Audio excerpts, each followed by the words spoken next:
Абай айтады, ашық айтып отыр. Құдайдан мал тілейсіңдер дейді. Адам болу үшін мал тілейміз, рас. Өйткені мал адамның адамшылығының өлшемі. Өйткені Абай айтады ғой, мысалы сен егер мал таппай жүріп алсаң, мысалы Абайдың кезінде сондай қазақтар болған екен, мал таппайды, ел қыдырып ас ішеді. Сонда Абай айтады ғой,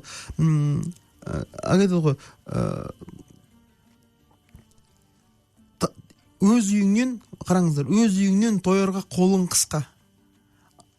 Тамақ берер ауылды іздеп жүрсің босқа. Бір аяқ қымызбен бір жілік берген дереу сені жұмсайды бір жұмысқа дейді. Бұл адамның құлдануы, адамның кәдімгі тәуелді болуы, өзінің тамағына тәуелді болуы. Міне сондықтан шәкәрім ашық айтып отыр.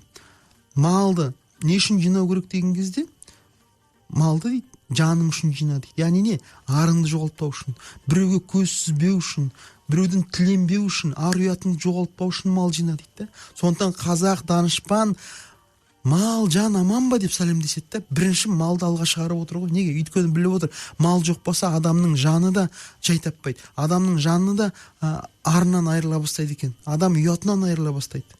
Міне сондықтан осы қазіргі уақыт келді.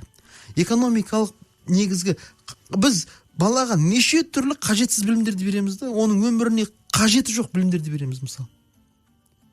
Шынымен ол өмірге ең керек нәрсе, мынау өмірдің темірдей бұлжымас заңдылығы, ол материалдық негіздер.